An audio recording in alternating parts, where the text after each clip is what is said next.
में Warren Buffett ने अपने दोस्त से कह दिया था कि अगर मैं 30 साल की उम्र तक मिलियनर नहीं बना तो मैं ओहामा की सबसे ऊंची बिल्डिंग से कूद जाऊंगा। बाकी तो आपको पता है कि फिर क्या हुआ। तो एक आम से बच्चे ने इतना सब कुछ कैसे हासिल किया? इसका जवाब है इन्वेस्टमेंट से। अब आप कहोगे कि आपको इन्वेस्टमेंट तो नहीं आता, लेकिन ऐसा नहीं है। हम सब अपनी डेली लाइफ में कुछ ना कुछ इन्वेस्ट करते हैं। एक माँ अपनी फैमिली में टाइम इन्वेस्ट करती है, जिसका रिटर्न उसे एक हैप्पी फैमिली के तौर पर मिलता है। एक एम्प्लॉय अपनी जॉब में अपना टाइम इन्वेस्ट करता है, जिसका रिटर्न उसे सैलरी के तौर पर मिलता है। और एक बिजनेसमैन अपने बिजनेस में अपना पैसा इन्वेस्ट करता है, जिसका रिटर्न उसे प्रॉफिट के तौर पर मिलता है। यानी इन्वेस्टमेंट हमारी लाइफ में हर जगह है। बस इन्हीं डेली लाइफ इन्वेस्टमेंट के प्रिंसिपल्स को समझकर वॉरेन बफेट के मेंटर बेंजामिन ग्राहम ने यह बुक द इंटेलिजेंट इन्वेस्टर लिखी थी। 1949 में लिखी गई इस बुक के प्रिंसिपल्स आज भी उतने ही रिलेवेंट हैं, इसलिए इसे इन्वेस्टमेंट की दुनिया की बाइबल कहते हैं। वॉरेन बफेट ने खुद इस बुक को रिकमेंड करते हुए यह कहा है कि यह इन्वेस्टमेंट पर लिखी गई आज तक की सबसे अच्छी किताब है। तो आइए जानते हैं इस बुक में है क्या। मैं आपको इस बुक से 8 लेसन्स बताऊंगा, जिन्हें जानने के बाद आपके इन्वेस्टमेंट से रिलेटेड बहुत सारे सवालों के जवाब मिल जाएंगे। So let's begin. Lesson 1, investor versus speculator. Investing की दुनिया में 2 तरह के लोग होते हैं, इन्वेस्टर और स्पेक्यूलेटर। जिन्हें हम आमतौर पर इन्वेस्टर समझते हैं, वो असल में स्पेक्यूलेटर्स होते हैं। तो आइए जानते हैं इनमें क्या फर्क है। एक स्पेक्यूलेटर मार्केट और रीसेंट ट्रेंड्स को देखकर ही अपना डिसीजन लेता है, यानी वो अपने लक और अंदाजा लगाने की कैपेसिटी पर भरोसा करता है। वहीं एक इन्वेस्टर अपने सारे डिसीजन अपने एनालिसिस के बेस पर लेता है। एक इन्वेस्टर वही है जिसमें 3 क्वालिटीज हो। फर्स्ट क्वालिटी, उसका एक्शन एनालिसिस बेस्ड हो, ना कि ट्रेंड बेस्ड। एनालिसिस करते समय ये याद रखना बहुत जरूरी है कि हमें मार्केट नहीं बल्कि जिस कंपनी में इन्वेस्ट करने जा रहे हैं उसकी एनालिसिस करनी है, क्योंकि मार्केट को प्रिडिक्ट करना लगभग इम्पॉसिबल है, लेकिन कंपनी की परफॉर्मेंस प्रिडिक्ट की जा सकती है। सेकंड क्वालिटी है जो अपने प्रिंसिपल अमाउंट की सेफ्टी को इंश्योर कर ले। थर्ड क्वालिटी है जिसका एम एक्स्ट्रा ऑर्डिनरी रिटर्न्स हासिल करने का नहीं बल्कि लॉन्ग टर्म में अच्छे परफॉर्मेंस का हो। जिसमें भी ये 3 क्वालिटीज नहीं है वो एक स्पेक्यूलेटर है, इन्वेस्टर नहीं। और ग्राहम का कहना है कि अगर सच में आप इन्वेस्टमेंट से अपनी किस्मत बदलना चाहते हो तो आपको स्पेक्यूलेटर नहीं बल्कि इन्वेस्टर बनना होगा, क्योंकि इन्वेस्टमेंट की दुनिया में अगर कुछ यूनिवर्सल ट्रुथ है तो वो ये कि आपका अंदाजा कभी भी गलत हो सकता है। Lesson 2, defensive investor versus aggressive investor versus enterprising investor. अगर हम रियल वर्ल्ड में इन्वेस्टर्स की बात करें तो वो 3 तरह के होते हैं, डिफेंसिव, एग्रेसिव और एंटरप्राइजिंग। एक डिफेंसिव इन्वेस्टर रोहित शर्मा की तरह होता है, जिसका रन रेट तो कम है लेकिन जो लंबे समय तक पिच पर टिक कर विकेट बचाता है। वहीं एग्रेसिव इन्वेस्टर शिखर धवन की तरह हाई रन रेट तो देते हैं लेकिन कई बार छक्का लगाने के चक्कर में कैच आउट हो जाते हैं। वहीं एंटरप्राइजिंग इन्वेस्टर विराट कोहली के जैसे होते हैं, जो कभी एग्रेसिव होकर रिस्क ले लेते हैं, कभी डिफेंसिव होकर विकेट बचाते हैं। अब इसे इन्वेस्टमेंट की नजर से समझते हैं। एक एग्रेसिव इन्वेस्टर हाई रिटर्न्स पाने के लालच में हाई रिस्क फंड में इन्वेस्ट करता है। वहीं एक डिफेंसिव इन्वेस्टर ऐसा होता है जो लो रिस्क फंड या यूं कहें कि सिक्योर फंड में इन्वेस्ट करता है। वहीं एंटरप्राइजिंग इन्वेस्टर अपना टोटल इन्वेस्टमेंट का कुछ हिस्सा सिक्योर फंड में और कुछ हिस्सा हाई रिटर्न फंड में इन्वेस्ट करता है। ज्यादातर लोग सोचते हैं कि इन्वेस्टमेंट यानी कुछ ही समय में बहुत सारा पैसा कमाना और रातों रात अमीर बन जाना, लेकिन सच बात यह है कि दुनिया के हर काम की तरह यहां भी पेशेंस रखना पड़ता है। और बिना पेशेंस के शायद आपको थोड़ा फायदा हो सकता है, लेकिन एकदम से जब नुकसान होगा तो आप खुद को संभाल नहीं पाओगे। इसलिए आपको कौन सा इन्वेस्टर बनना है यह सोचना बहुत जरूरी है। यह फैसला इस बात पर डिपेंड करता है कि आपके पास कितना टाइम है और आपके इन्वेस्टमेंट का मेन एम क्या है। अगर आपके पास बहुत टाइम है और आप फुल टाइम इन्वेस्टर बनना चाहते हो तो आप एक एंटरप्राइजिंग इन्वेस्टर का पोर्टफोलियो फॉलो कर सकते हो। एंटरप्राइजिंग इन्वेस्टर बनने के लिए आपको बहुत सारी एनालिसिस करनी होती है, लेकिन ज्यादातर लोगों के पास इतनी एनालिसिस करने का टाइम नहीं होता और वो एक पार्ट टाइम इन्वेस्टर होते हैं। तो उनके लिए बेहतर यह है कि वो एक डिफेंसिव इन्वेस्टर का पोर्टफोलियो फॉलो करें। इससे उनके रिटर्न शायद थोड़े कम हो सकते हैं, लेकिन ऑन एन एवरेज उनकी परफॉर्मेंस अच्छी ही रहेगी।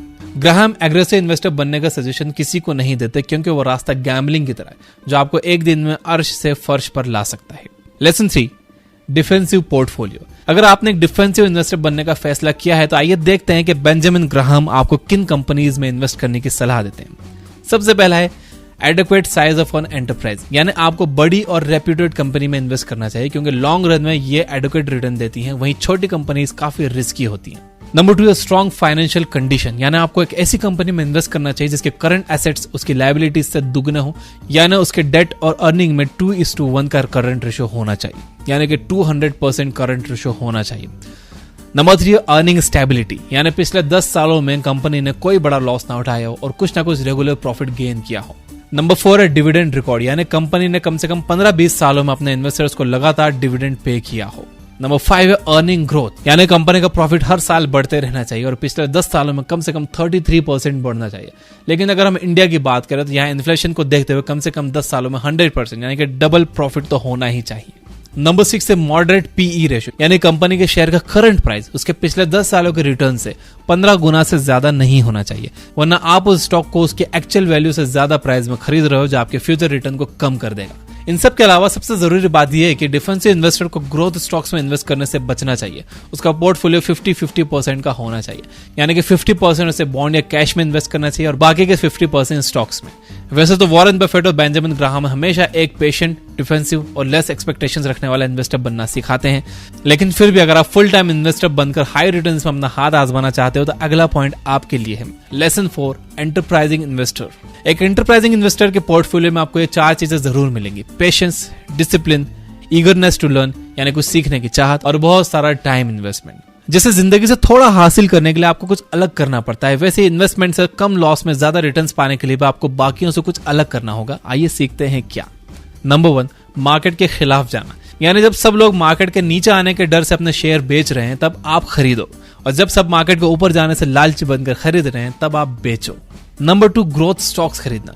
ग्रोथ स्टॉक यानी वो कंपनियां जो मार्केट में बाकी कॉम्पिटिटर्स से ऑन एन एवरेज ज्यादा प्रॉफिट कमा रही हैं, जिनके पास कोई यूनिक प्रोडक्ट या सर्विसेज है जिससे फ्यूचर में उनके शेयर्स की कीमत बढ़ सकती है, लेकिन इन कंपनीज के शेयर हाई पीई रेशियो पर मिलते हैं और ये वैल्यू स्टॉक्स के मुकाबले डिविडेंड कम देती हैं। यानी अगर आपकी रिसर्च सही है और आगे आने वाले समय में कंपनी की एसेट वैल्यू बढ़ गई तो शेयर बेचने से में आपको अच्छा खासा प्रॉफिट हो सकता है, लेकिन इन स्टॉक्स में इन्वेस्ट करने से पहले बहुत अच्छी तरह से रिसर्च करना बहुत जरूरी है ताकि आप सटीक अंदाजा लगा सको, वरना नुकसान भी हो सकता है। इसलिए डिफेंसिव इन्वेस्टर को इसमें हाथ डालने से मना किया जाता है। नंबर 3 है बार्गेन स्टॉक्स को खरीदना। ये ऐसे स्टॉक्स होते हैं जो रेप्यूटेड कंपनी के तो होते हैं, लेकिन किसी मार्केट रीजन की वजह से सस्ते में मिल रहे होते हैं, यानी कि इन कंपनीज के शेयर्स का मार्केट प्राइस तो कम होता है, लेकिन जब आप इनकी इंट्रिंसिक वैल्यू देखोगे तो ये काफी हाई होती है। नंबर 4, स्पेशल केसेस को खरीदना। इनमें उन छोटी कंपनीज के स्टॉक्स होते हैं जिन्हें कोई बड़ी कंपनी एक्वायर करने वाली हो। ऐसे स्टॉक्स भी काफी प्रॉफिट देते हैं। फॉर एग्जांपल रुचि सोया का स्टॉक, ये कंपनी लॉस में चल रही थी और इसका शेयर प्राइस 20 रुपए से भी कम का था, लेकिन इसे पतंजलि ने एक्वायर किया। अब ये कंपनी प्रॉफिट में और 2 साल बाद इस शेयर का आज जो भाव है वो 1000 रुपए से भी ऊपर है। लेसन नंबर 5 है मिस्टर मार्केट। इन्वेस्टमेंट का सबसे जरूरी हिस्सा क्या है? मार्केट।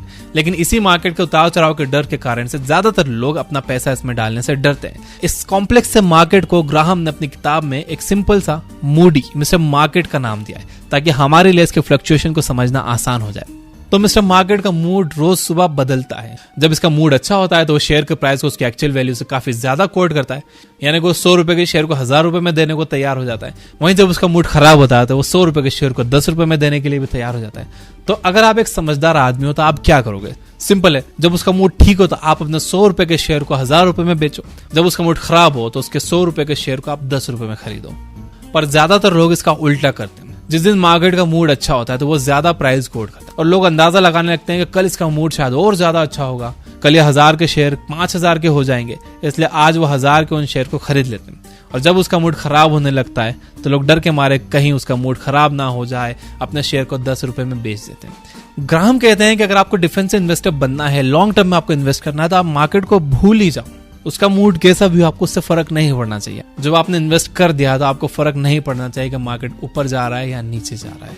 बट अव्वल आखिर जब आप इन्वेस्टमेंट करोगे तो आपको मार्केट के रेट से ही करने हैं। तो हमेशा ये कोशिश करिए कि जब मार्केट डाउन हो तभी आप खरीदो।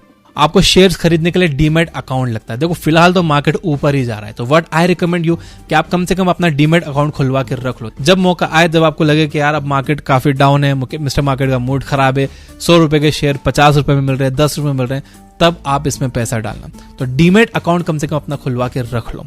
आप अब स्टॉक्स पर 99 रुपए देकर एक डीमैट अकाउंट खुलवा सकते हो। अगर आप आज ये अकाउंट खुलवा रहे हो तो अब स्टॉक्स आपको फ्री डिजिटल गोल्ड भी देता है। डिस्क्रिप्शन में मैंने लिंक दे दिया है। तो इन्वेस्टर अगर आपको बनना है तो आप कम से कम रेडी रहो, अपनी तैयारी करके रखो। डीमैट अकाउंट खुलवाने में आपका कुछ नहीं जा रहा है, तो आप अपना अकाउंट कम से कम रेडी करके रखो, ताकि जब अपॉर्चुनिटी आए तो आपको अफसोस ना हो कि यार मेरा तो डीमैट अकाउंट ही नहीं है। सो get your demat account open. Lesson number 6 है मार्जिन ऑफ सेफ्टी। अगर आपको मार्केट से 100 रुपए का सामान लाना होगा तो क्या आप घर से 100 रुपए लेकर ही निकलोगे? वैसे तो बहुत सारे लोग जो 100 रुपए लेकर ही निकलेंगे।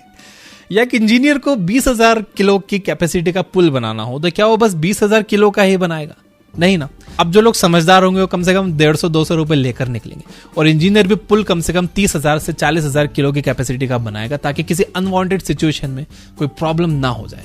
बस इसी लॉस को मिनिमाइज करने के तरीकों को मार्जिन ऑफ सेफ्टी कहते हैं। ग्राहम का कहना है कि इन्वेस्टमेंट में क्या करना है से ज्यादा जरूरी होता है कि हम ये याद रखें कि क्या नहीं करना है। इसलिए हमें कभी भी मार्जिन ऑफ सेफ्टी को इग्नोर नहीं करना चाहिए, नहीं तो हमारा प्रिंसिपल अमाउंट रिस्क पर चला जाएगा, जो हम कभी नहीं चाहते। अब इन्वेस्टमेंट में आपको मार्जिन ऑफ सेफ्टी कैसे तय करनी है? एक बात का ध्यान रखना बहुत जरूरी है कि स्टॉक का प्राइस और इसकी रियल वैल्यू कभी भी एक नहीं होती। प्राइस वो होता है जो हम उस टाइम उस स्टॉक को खरीदने के लिए पे करते हैं, और वैल्यू वो जो उस कंपनी के प्रॉफिट, डिविडेंड और एसेट्स को ध्यान में रखकर तय की जाती है। तो अगर किसी शेयर की वैल्यू 50 रुपए, तो आमतौर पर लोग उसे 50 में खरीद कर उसकी प्राइस बढ़ने का इंतजार करते हैं। लेकिन यहाँ वॉरेन बफेट होते तो क्या करते हैं, वो उस स्टॉक को तब तक नहीं लेते जब तक उसकी प्राइस उसकी रियल वैल्यू से 2/3 नहीं हो जाती। यानी जब तक उन्हें 50 रुपए की वैल्यू का स्टॉक 30 से 35 रुपए की प्राइस में नहीं मिलता, वो नहीं लेते। तो मार्जिन ऑफ सेफ्टी आपको इंस्टेंट फायदा देती है और प्रिंसिपल की सेफ्टी की भी गारंटी देती है। Lesson number 7, IPO investment. IPO यानी इनिशियल पब्लिक ऑफरिंग, जहां कंपनीज खुद अपने शेयर्स को मर्चेंट बैंकर्स के साथ मिलकर बेचती है। नॉर्मली हम जो शेयर स्टॉक मार्केट से खरीदते हैं उसे हमारे जैसी कॉमन लोग बेचते हैं, इसलिए इसके बहुत ज्यादा चांसेस हैं कि हमें स्टॉक उसकी एक्चुअल वैल्यू से सस्ते में मिल जाए। वहीं जब कंपनी खुद अपने शेयर बेचेगी तो वो उसे एक्चुअल वैल्यू से कभी भी कम में नहीं बेचेगी, यानी आप मार्जिन ऑफ सेफ्टी का कॉन्सेप्ट अप्लाई नहीं कर पाओगे। लेकिन फिर भी लोग आईपीओ लेने के लिए काफी एक्साइटेड रहते हैं, लेकिन ग्राहम कहते हैं कि इससे बचना चाहिए। वैसे भी जब हमारे शेयर मार्केट में 4000 से ज्यादा कंपनीज ऑलरेडी हैं, तो इन्वेस्टमेंट के लिए आईपीओ के पीछे क्यों भागना। लेसन नंबर 8 है मार्केट और इन्फ्लेशन। अब हमने इतना सब कुछ सीख लिया, तो जाते जाते जान लेते हैं कि क्यों हमें अपनी मेहनत से कमाया पैसा स्टॉक मार्केट या म्यूचुअल फंड में इन्वेस्ट करना चाहिए, जहां प्रिंसिपल की गारंटी भी नहीं होती और इतना सब कुछ सीखना भी पड़ता है। क्यों ना हम सिंपल सी 10 साल की एफडी करें और खुश रहें। तो इसका जवाब छुपा है इन्फ्लेशन यानी महंगाई दर में। जो दाल 10 साल पहले 50 रुपए किलो थी, वो आज 120 से 130 रुपए किलो है। पेट्रोल के रेट्स तो आप जानते ही हो, वो बताने की जरूरत नहीं है।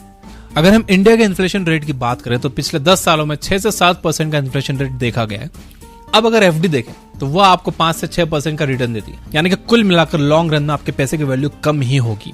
अमीर बनने का कॉन्सेप्ट बस इतना है कि आपके इन्वेस्टमेंट का रिटर्न इन्फ्लेशन से ज्यादा होना चाहिए, तभी लॉन्ग रन में आपको प्रॉफिट होगा और आप एक इंटेलिजेंट इन्वेस्टर कहलाओगे।